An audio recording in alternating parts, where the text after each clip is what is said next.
Bonjour à toutes, bonjour à tous. Koué. Bienvenue à cette activité du Salon du Livre des Premières Nations, à ce grand entretien avec Naomi Fontaine que j'ai le grand plaisir d'animer. Donc, je m'appelle Marie-Ève Bradette, professeure à l'Université Laval et animatrice ici au Salon depuis maintenant quelques années. Avant de vous présenter notre invité qui a de moins en moins besoin de présentation, néanmoins, mais quelques petits mots protocolaires, disons, pour présenter cette activité. Donc, cette activité est présentée en codiffusion par Kwayatonk et la Maison de la littérature dans le cadre du 14e Salon du livre des Premières Nations, une présentation d'Hydro-Québec. Réalisée par Kwayatonk, l'édition 2025 est rendue possible grâce à l'appui financier des partenaires suivants: Desjardins, Innergex Énergie Renouvelable, Okitela, Weekend 91.9 FM, le Conseil des arts du Canada, le gouvernement du Canada, le gouvernement du Québec, la SODEC, la Ville de Québec, l'Organisation internationale de la francophonie et Wendake. Alors, notre entretien d'aujourd'hui sera d'une durée d'environ 45 minutes et on a l'immense bonheur, privilège de recevoir Naomi Fontaine avec nous aujourd'hui. Naomi est écrivaine, autrice d'une œuvre vraiment de première importance dans le paysage littéraire autochtone au Québec, mais je dirais dans le paysage littéraire au Québec tout simplement aussi. Une œuvre publiée chez Mémoire d'Encrier. Son premier texte, Kwesipan, a été qualifié par la critique de petit séisme dans le champ littéraire au Québec et parfois considéré comme un texte contribuant au tournant contemporain des littératures autochtones. Acclamé par la critique, lauréat de nombreux prix prestigieux et traduit en une dizaine de langues, ses livres ont également été adaptés au théâtre et au cinéma. Naomi Fontaine vit et écrit au sein de sa communauté à Ouachat.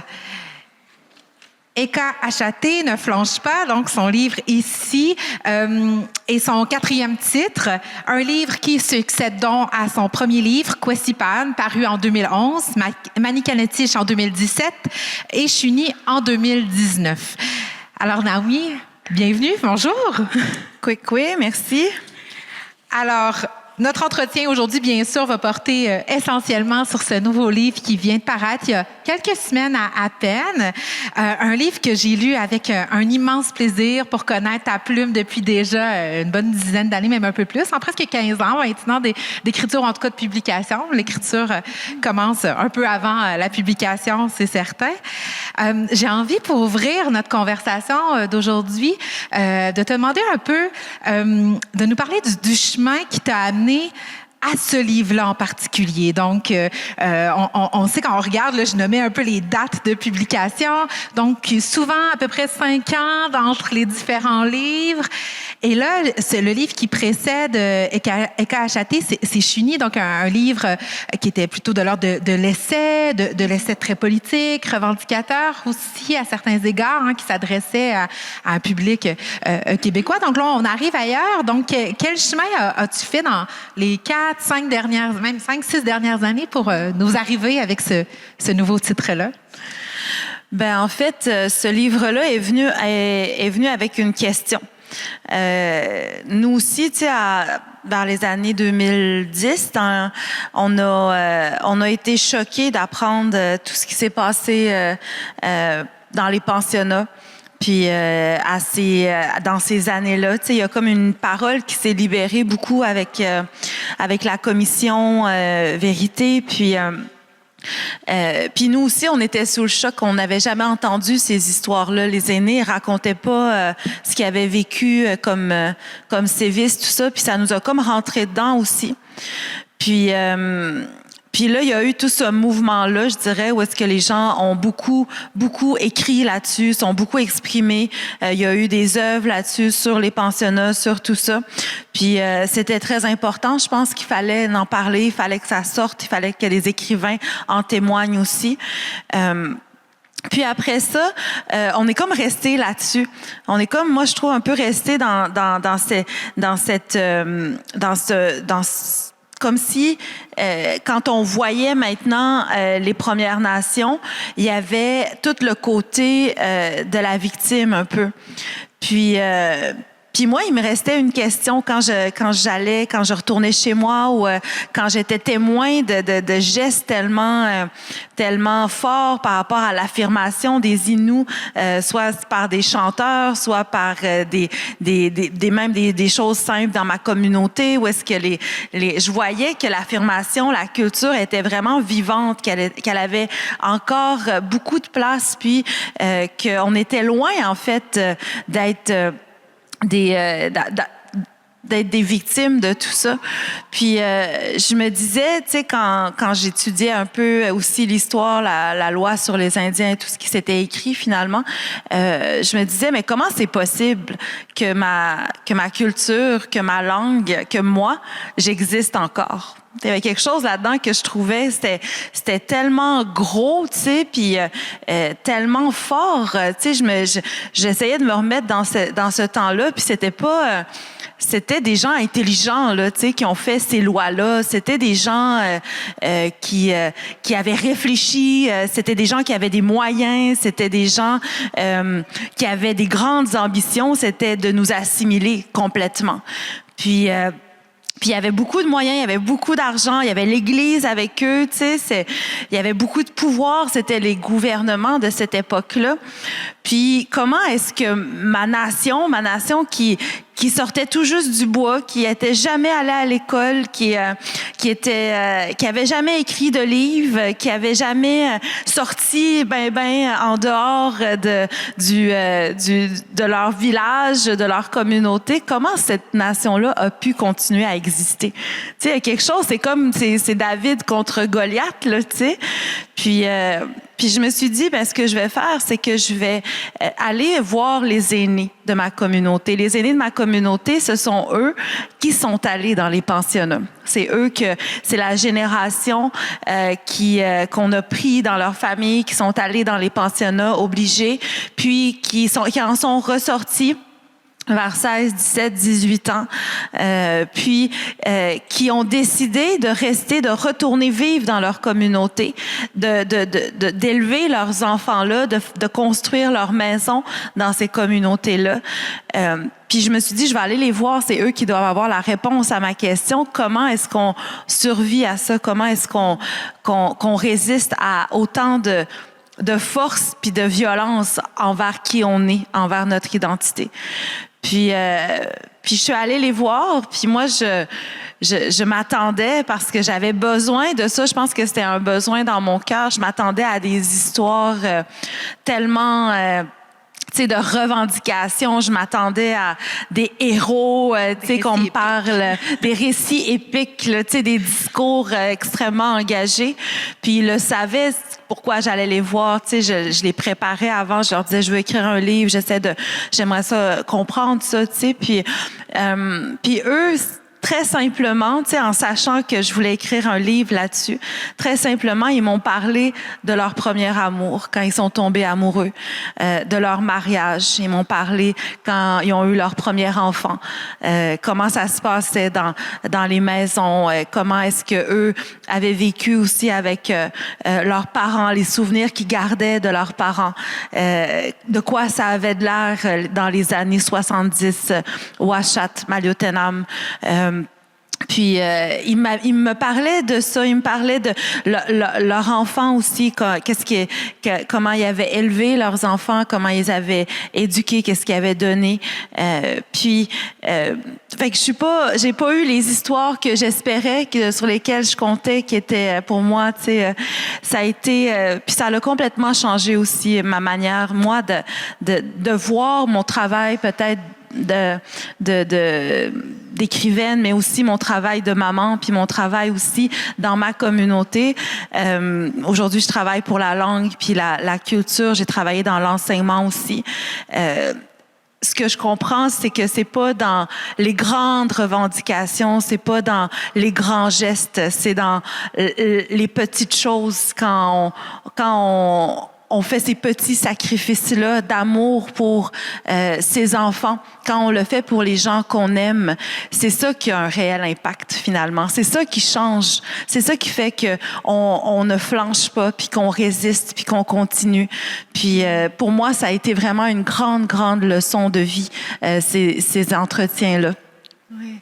On le sent bien, on sent comment ce livre-là, finalement, il se met pas juste au service d'une idée préalable d'écriture, mais au service des récits de toutes ces personnes que tu as rencontrées. Puis j'ai l'impression que ça t'amène à formuler, tu sais, par l'écriture, quelque chose comme une autre conception de la survie puis de la résistance. Tu ouvres le livre en parlant d'une volonté d'écrire le tout petit, et c'est ce tout petit-là de la résistance, finalement, qui s'écrit. Et ce que j'ai compris aussi, c'était une résistance, oui, dans l'amour, dans ces gestes-là quotidiens, mais une résistance qui existait bien avant la colonisation parce qu'elle était nécessaire dans la vie en territoire.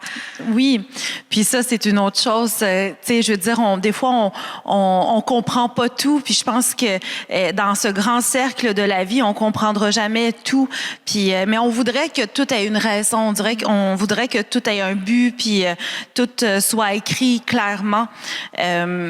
Moi, ce que j'ai compris à travers ça, à travers mon histoire, c'est que une autre chose qui a fait en sorte que les Inuits ont résisté à la colonisation puis à l'assimilation forcée, au génocide, ils ont même parlé d'un génocide culturel. Tu sais, qu'est-ce qui a fait en sorte que les Inuits ont résisté à ça? C'est qu'on venait d'un territoire qui était invivable. Il y a personne capable de vivre dans ce Nujamut-là. Puis il y avait une vie impossible. Leur vie, c'était du portage, c'était du nomadisme, c'était de se lever le matin, de défaire une tente, de porter tout ce qu'ils possédaient sur leurs épaules pour justement arriver à un autre point, puis refaire les mêmes gestes jour après jour. Moi, j'ai eu la chance d'aller, ça s'appelle la rivière Georges, c'est Mouchouanipi. C'est au nord de Shefferville. Là. On est quasiment dans le territoire, on est dans la limite du territoire inuit. Puis j'ai eu la chance d'y aller en hydravion puis en avion avec mes 2 garçons. Ça, c'est le territoire ancestral. C'est jusque là que mes ancêtres marchaient, à partir de Ouachat. Puis ça, c'est 700 000 au nord, là, tu sais, c'est impossible de penser. En tout cas, quand on y pense réellement, c'est une vie impossible. Puis, on a cette idée-là, des fois, des Premières Nations qui vivaient un peu en transe, tu sais, dans la forêt, puis qui se laissaient porter par la nature, qui parlaient quasiment aux animaux, tu sais, des trucs comme ça qu'on s'imagine, tu sais, parfois.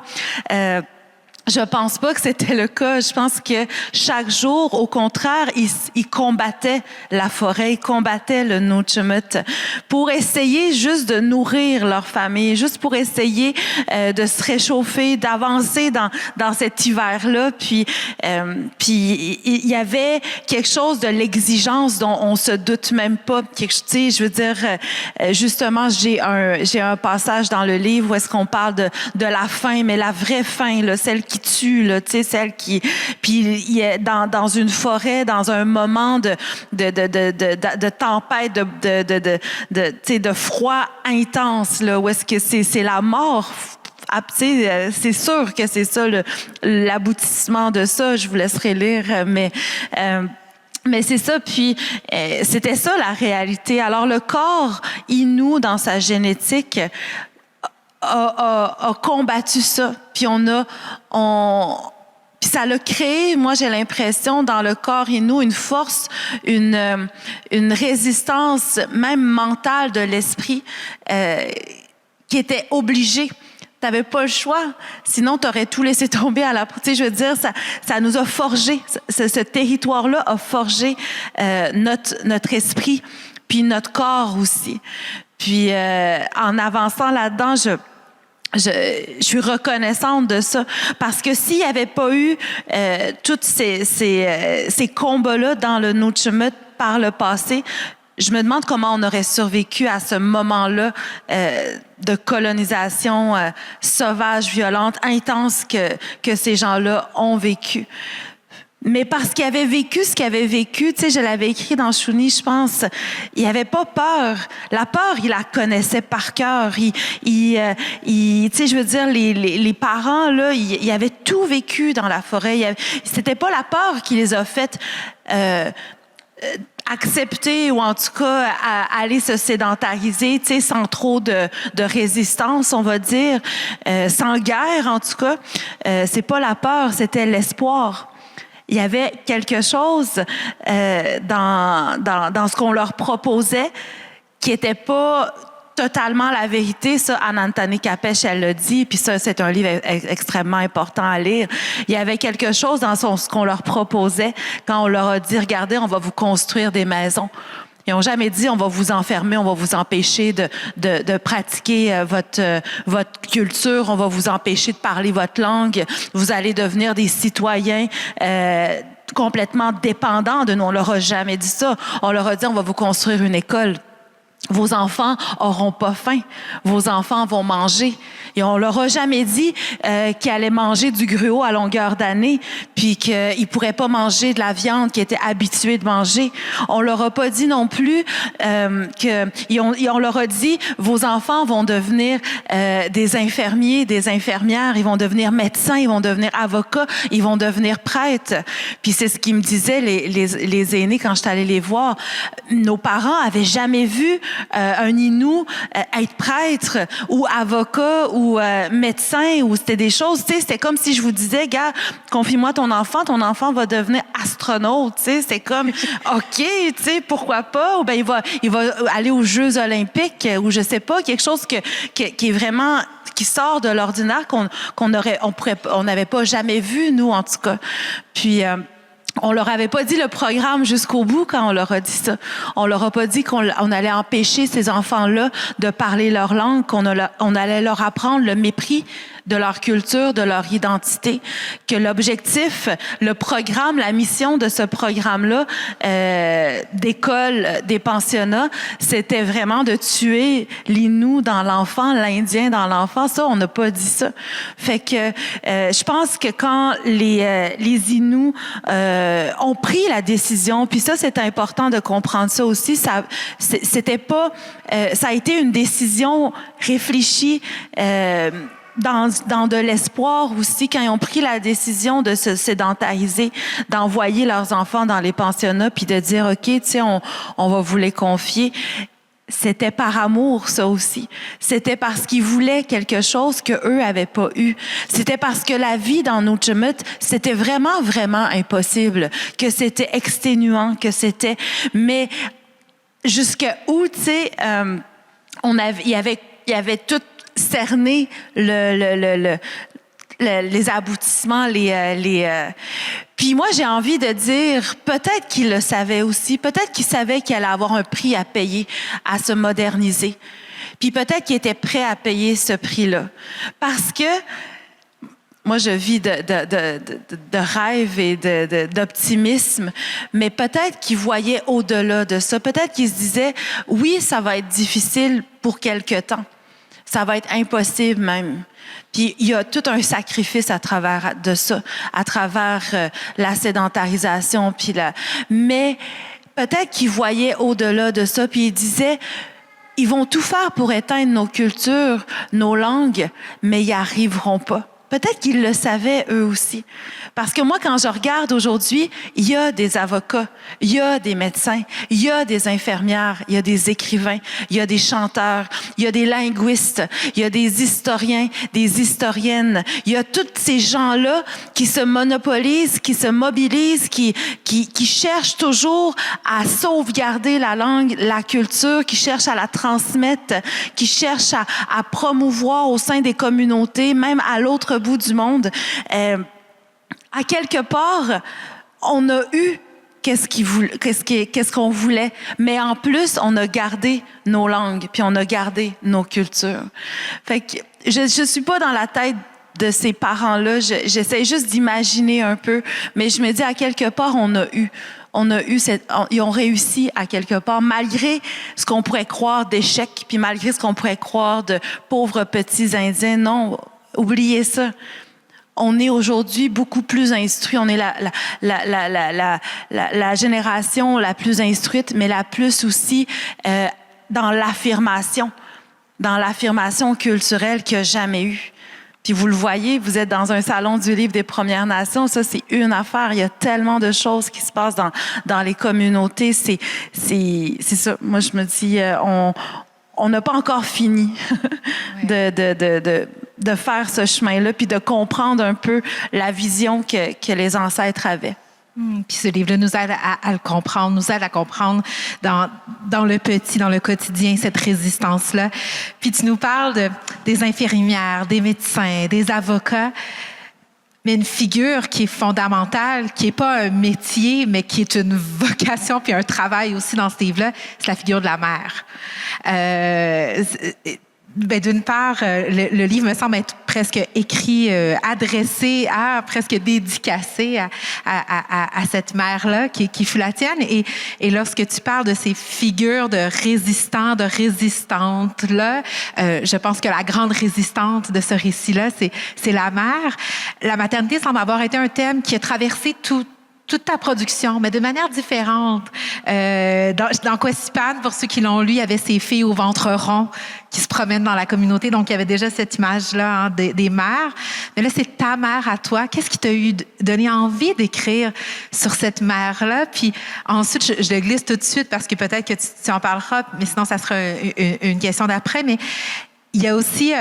dans le texte, une manière différente de raconter dans les chapitres qui parlent de ta mère que dans les chapitres qui parlent des autres aînés rencontrés. Une écriture au jeu tantôt et une écriture plus distanciée à d'autres parts. Donc, pourquoi la mère? Et ce choix narratif-là pour la raconter, cette mère-là, ça vient d'où? Ben en fait, mon doux... Quand j'ai écrit, je vais aller plus avec le processus d'écriture. Oui. Les histoires des aînés, c'était le fun à écrire, c'était captivant, c'était la parole des aînés que j'avais changé les noms. Par contre, j'avais changé quelques trucs, mais tu sais, c'était vraiment l'histoire, le récit, c'était du bonbon là. Tu sais, je veux dire d'écrire ça, puis de creuser tout ça, puis après ça, j'envoyais ça à mon éditeur, Rodney. Puis, mais Rodney voulait un roman. Puis moi, sincèrement, j'aurais été satisfaite. Ça aurait donné plutôt comme un recueil de nouvelles s'il n'avait pas insisté, mon éditeur. Parce que c'était ça, c'était plein d'histoires qui racontaient différentes périodes, qui racontaient justement Uashat Makmalutenam. Puis là, il me disait, Naomi, il faut qu'on trouve le ciment. Je lui dis, il y a quelque chose qu'il faut qu'il cimente ce livre-là d'une histoire à l'autre pour pas que ce soit un recueil de nouvelles. Je sais pas qu'est-ce qu'il y a contre les recueils de nouvelles, là, mais... Ça se vend moins, je pense. C'est juste ça se vend moins bien. Je connais pas bien le milieu, mais en tout cas, ça doit être ça. Mais pour lui, c'était super essentiel, vous voyez, quand même. Mais c'est bien de pousser, je pense, des fois, de se faire pousser un peu. Puis là, j'ai eu cette idée-là de me dire, bon, ben, tu sais, moi, je pensais beaucoup à la jeune génération. Je voulais que les jeunes reconnaissent la force dont ils ont hérité, la résistance, tout ça. Je voulais qu'on leur donne une vision beaucoup plus intime, forte de leur histoire, de la transmission intergénérationnelle dont on parle beaucoup. Fait que je me suis dit, je vais écrire à mes enfants. Fait que là, je me suis dit, je vais écrire comme des segments, tu sais, comme je m'adresse à mes enfants, à mes garçons.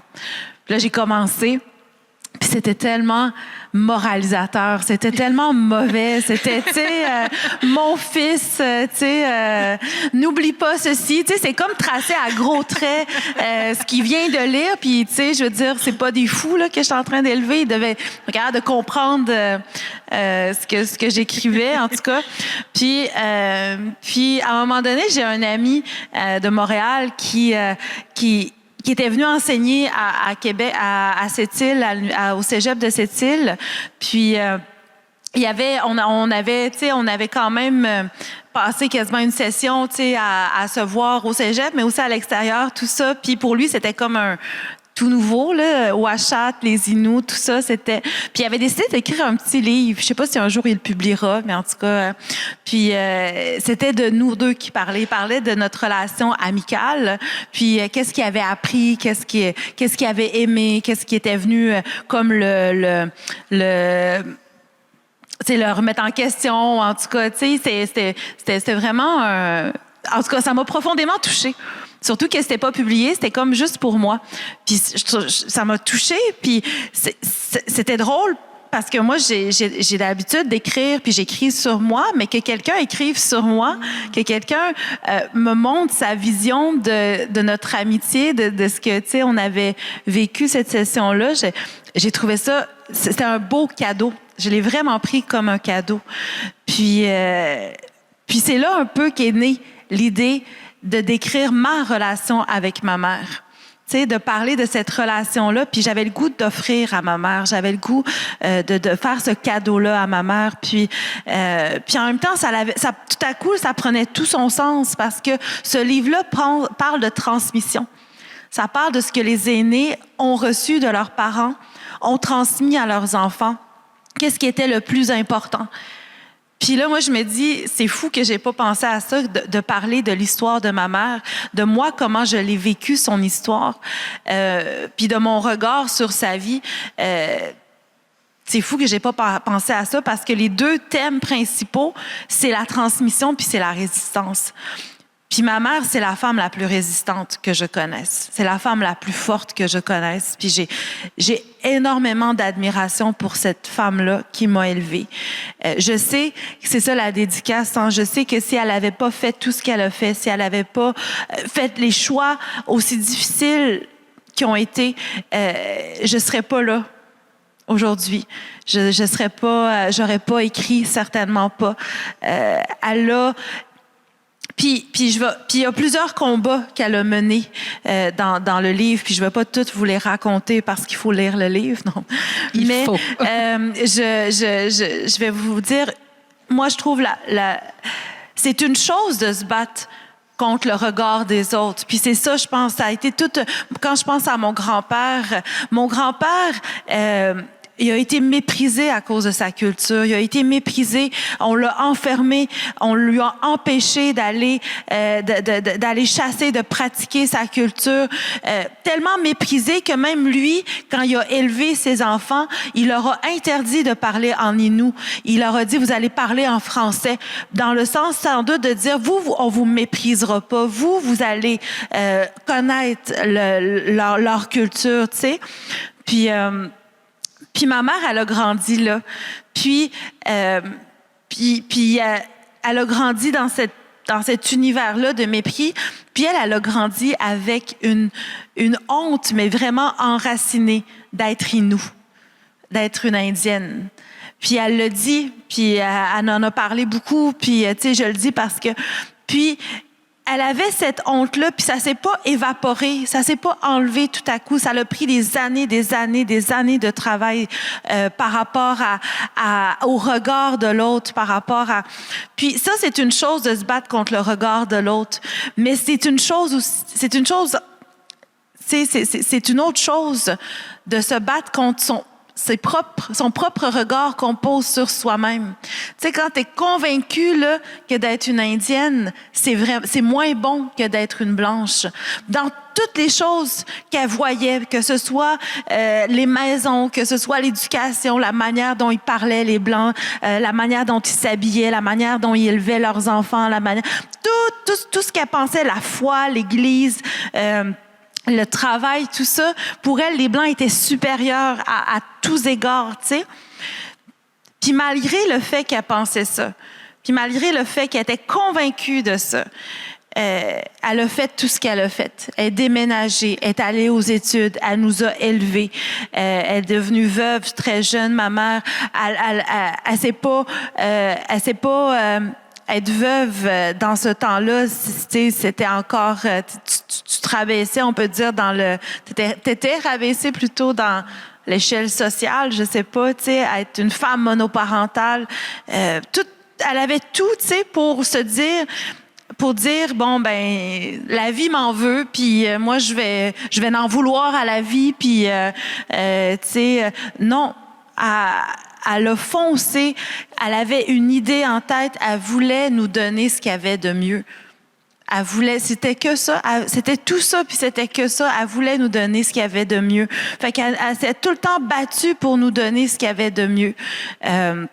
Puis c'est ça que je trouve incroyable, c'est contre elle-même qu'elle s'est battue. C'est contre l'idée qu'elle avait d'elle-même. Puis aujourd'hui, ça l'a changé, ça l'a pris des années, ça lui a pris beaucoup de temps puis tout ça. Mais aujourd'hui, elle est fière d'être Innu. Elle reconnaît, je pense, la grande richesse de notre nation, tout ça. Mais voilà, fait que pour moi, ça c'est la forme de résistance. Se battre contre soi-même, ça c'est pour moi, c'est au-dessus de bien des choses. Oui, ça parle bien de cette résistance du quotidien, du petit. On n'est pas ici dans les grandes luttes militantes à la défense du territoire, des pipelines. Il y a une trame de fond sociale, politique, quand il est question, par exemple, de la guerre du saumon qui est là, mais c'est cette résistance du tout petit qui est là et qui, je trouve, tu parlais de Capèche, me semble être un peu en filiation avec Capèche et amener cette contribution d'Anantane Capèche qui, elle, dénonçait les instances, les institutions, que ce soit le système de justice, le système juridique, les médias, l'école, etc., etc. Mais on est encore dans cette filiation-là de la résistance, mais qui la ramène chez les Inuits, qui la ramène dans le quotidien. Là, je fais un long préambule pour formuler ma question, parce que tu as parlé toi-même de Capèche. Je sens aussi cette influence-là de Capèche dans ce livre-là, plus que dans les autres qui ont précédé.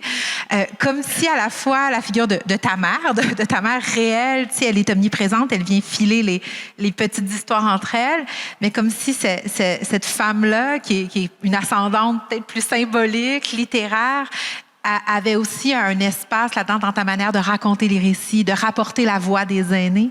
Est-ce que c'est conscient? Est-ce que ça fait du sens que je te dise que je sens l'héritage de Capèche? Ben sûrement, parce que tu sais, c'est une autre génération, puis ce récit-là, ce livre-là existe parce que les aînés se sont ouverts à moi. Comme Capèche a ouvert son cœur dans Je suis une maudite sauvagesse, tu sais, les gens voient beaucoup quand ils lisent ça, ils voient la colère, ils voient moi je vois une femme qui souffre puis qui le dit, tu sais, qui parle de sa souffrance, qui parle d'une époque, qui parle d'un moment terrible, puis qui essaye de mettre des mots sur sa souffrance, justement. Ça vient beaucoup nous chercher Anantane Capèche. Moi, je ressens pas tant la colère que ce besoin très fort de dire les choses comme elles sont. Puis il y a quelque chose là-dedans, puis il y a pas non plus de misérabilisme. Elle est jamais dans cette espèce de trop de trop appuyer, pauvre petit moi ou peu importe. Non, elle est dans une affirmation pareille, elle s'affirme énormément, mais tout en disant les choses telles qu'elles sont. Comment qu'elle se passait à ce moment-là, puis en ouvrant complètement son cœur justement aux Québécois, parce qu'il s'adresse réellement aux Québécois, ce livre-là. Puis elle leur dit clairement qu'est-ce qu'il en est de la culture. Moi, je crois profondément que Capèche, elle est quand même dans cette dans une idée de l'égalité des peuples, tu sais. Puis ça, c'est important. Ça, c'est une valeur, je pense, qui est essentielle pour nous, pour l'avenir, qu'on soit capable de dire que tous les peuples sont égaux. Puis même pour nous, on peut tomber facilement, les Premières Nations, dans une espèce de retour un peu du balancier, puis de dire, nous sommes supérieurs, nous avons la vertu. Puis c'est un peu ça que je dis au début, hein, tu sais, il y a ce besoin-là, après qu'on t'a été méprisé, écrasé, de dire, non, moi, tu sais, j'ai tout, j'ai pas de défaut, puis je suis, tu sais, mon peuple, tu sais... et c'est ça que je dis, tu sais, j'avais besoin que mon peuple soit irréprochable, tu sais, puis non, je pense que, tu sais, on a des défauts, on a des faiblesses, puis on a des forces en tant que peuple, en tant que nation. On a des forces incroyables. Puis je pense que c'est ça qui empêche un peu aussi. Je sens cette égalité-là entre les nations, entre les peuples, d'être capable de reconnaître, d'être capable de reconnaître les forces des autres, ce que les autres nous apportent. Puis c'est sûr que quand j'ai lu Capèche après ma vision de ma culture, puis j'ai lu Capèche, puis en même temps j'ai lu beaucoup de littérature des Premières Nations du Québec, mais aussi du Canada anglais, puis aussi des États-Unis. Tu sais, ça a tout modelé ça après ma vision sur mon histoire, sur qui nous étions, sur c'est quoi les thèmes aussi qui sont abordés dans la littérature des Premières Nations. Fait que c'est sûr qu'après ça, ça l'a changer beaucoup de choses. C'est certainement pas conscient, mais c'est tant mieux si on le sent, parce que pour moi, cette femme-là, c'est un modèle de vérité puis d'authenticité, ce que j'essaie fortement de faire aussi dans mon livre. Mais justement, tu parles de ça, le modèle d'authenticité, de vérité, de dire les choses telles qu'elles sont. Une chose qui m'a frappée aussi dans ce livre-là, c'est comment tu... je vais dire oser, parce que je pense que ça prend du courage pour le faire, mais oser parler de sujets difficiles qui peuvent être tabous, parler d'alcoolisme, mais d'en parler justement pas en tombant dans du misérabilisme ou en victimisant, mais en montrant cette réalité-là et à la fois la possibilité de soutien qui vient autour. Il y a une scène à la fois très, très dure et très, très belle où il y a un homme sur la rue qui, on comprend, est sans doute en état d'ébriété, puis un conducteur blanc dans la voiture qui se met à proférer un peu des insultes racistes et la jeune fille à côté qui décide, elle, de descendre de la voiture et d'aller rejoindre cette personne-là pour l'amener, l'accompagner, parce que finalement, c'est un membre de sa famille. Donc, on est à la fois dans la dureté, dans le racisme, mais dans la beauté des relations familiales possibles malgré ces choses-là. Donc, pour moi, il y a ça aussi, d'oser dire les choses, d'oser dire des sujets difficiles, tabous. Est-ce que ça prend du courage faire ça? Ben en fait, c'est drôle que tu dises que c'est un blanc le conducteur, parce que c'est pas un blanc. C'est okay. un Innu. Mais tu vois, c'est mon billet à moi, d'assimiler des caractères. C'est un Innu. C'est un jeune couple Innu. Puis cette histoire-là, je l'aime particulièrement. Je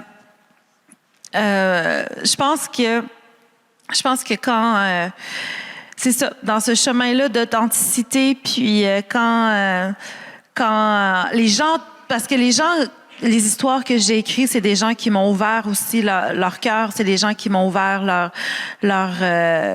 leur vie, tu sais, puis qui m'ont permis d'écrire ces choses-là. Puis quand tu es en contact avec des gens qui te permettent d'écrire ces choses-là, je pense qu'à quelque part, ça donne le courage peut-être d'ouvrir son propre cœur, puis d'ouvrir ses propres faiblesses, de montrer ces choses-là. Moi, le fait d'être retournée vivre chez moi, le fait d'être vraiment ancrée aujourd'hui dans ma communauté, de vivre, de voir à chaque jour, de vivre au sein du drame puis de la beauté, la grande beauté de chez moi. Ça me permet, moi, d'avancer aussi dans mon chemin d'identité, d'affirmation, d'authenticité. Quand tu es entouré de gens qui t'ouvrent aussi facilement leur cœur, puis avec beaucoup de générosité, ben ça te permet toi aussi d'être généreuse puis d'ouvrir ton cœur, je pense. Ça, c'est une grande qualité que les Inuits ont. Les Inuits s'ouvrent facilement. On parle souvent rarement tu vas arriver dans une conversation chez les Inuits puis ils vont être en train de parler du beau temps. Ou de politique ou de quelque chose qui est vraiment comme extérieur à leur quotidien. On est vraiment ancré dans le moment présent, dans le quotidien, dans notre réalité. Toujours des conversations très intenses. Il y a une femme qui a épousé, elle s'appelle Danielle Descent, elle est psychologue. Elle a épousé un Innu il y a plusieurs années, il y a peut-être 50 ans de ça. Puis elle vit depuis ce temps-là, elle a vécu à Maliotenam, elle a eu des enfants métis, puis toute sa vie, elle a travaillé pour la communauté. Puis j'ai posé la question à un moment donné, j'ai dit, qu'est-ce qui a fait en sorte que tu es restée? Pourquoi tu n'es pas partie quand elle est arrivée, elle avait 20 ans, tu sais? Qu'est-ce qui a fait en sorte que tu es restée vivre à Malio, puis que c'est là que tu as décidé de fonder ta famille? Puis c'est ce qu'elle disait. Elle dit, moi, quand je suis arrivée, elle dit, le niveau de conversation qu'on avait, c'est une psychologue, tu sais, elle dit, le niveau, c'était toujours tout de suite au cœur. Ça allait tout de suite, tu sais, toujours très intime, toujours très, tu sais, la personne qui se raconte tout de suite, tu sais, qui est pas gênée, qui a pas peur. Puis elle dit ça, j'ai resté accrochée à ça. Elle dit après ça, tu sais, d'aller parler de la pluie puis du beau temps puis de Trump puis de, tu sais, tout ce qui est tellement, y a rien de mal à ça là, mais c'est pas ce genre c'est pas là d'où est-ce que je viens. Puis moi j'ai une petite une hypothèse là-dessus. Pourquoi les gens s'ouvrent aussi facilement? Moi, j'ai l'impression que c'est parce que parce que on est très mémère, OK? Les petits villages, c'est de même, hein? Tu sais tout ce qui se passe, tu sais. Puis c'est très dur de se cacher, tu sais. Il faut être vraiment bon pour se cacher. Puis tu sais, fait qu'on est très. Puis en plus, on est mémère. Il y a même, dans les verbes, il y a un temps de conjugaison pour, comment on appelle ça, le mémérage, OK? C'est vrai? Oui. C'est fascinant.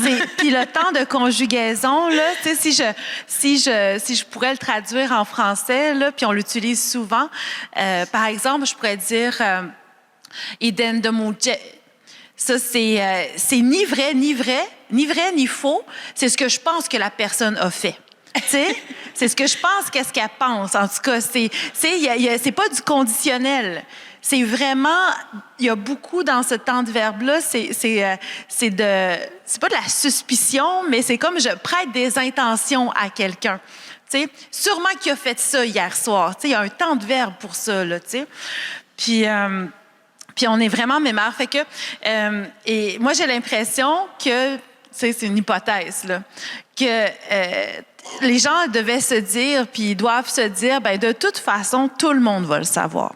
Fait que je préfère que ce soit moi qui raconte la vraie version de ce qui s'est passé hier soir quand je voulais me cacher, que quelqu'un d'autre le raconte, tu sais. J'ai l'impression que c'est ça. Il y a quelque chose dans la communauté, la proximité des gens, toute cette espèce de transparence-là, que c'est comme, tu sais, j'attendrai pas qu'on me parle de moi, je vais le faire avant que les autres le fassent. Je sais pas. C'est fascinant. Fait que quand on pense que les Inuits sont des raconteurs d'histoires, puis qu'on a l'image des légendes puis des mythes, dans le fond, on a tout faux. Ils racontent juste toutes les histoires du quotidien. C'est aussi ça, c'est encore plus ancré. Et il nous reste à peu près 1-2 minutes pour clore cette table ronde, Naomi. C'est un livre qui parle de résistance et de transmission. Tu as mentionné avoir eu des brouillons qui visaient à écrire à tes enfants. Qu'est-ce que tu souhaites léguer avec ce livre-là? S'il y avait une chose à retenir, et je pense aux lecteurs, aux lectrices, les jeunes Inuits en particulier. Oui, ben en fait, c'est ça. Je pense que c'est de réveiller un peu. Moi, je trouve que ces dernières années, justement, après, tu sais, je dis pas que c'est pas important de parler des faits. Par exemple, tu sais, la journée de la vérité, la réconciliation, bien sûr qu'il faut que les gens soient au courant de ce qui s'est passé. Mais ça ne nous définit pas. Il y a eu toute la commission sur les femmes disparues et assassinées. Oui, il faut en parler, mais ça définit pas les femmes Inuits. Ce qui définit les femmes Innu, ce qui définit ma nation, selon moi, c'est la force, la résistance, justement. C'est la transmission, c'est le fait qu'on ne veut pas, puis on ne va pas s'éteindre.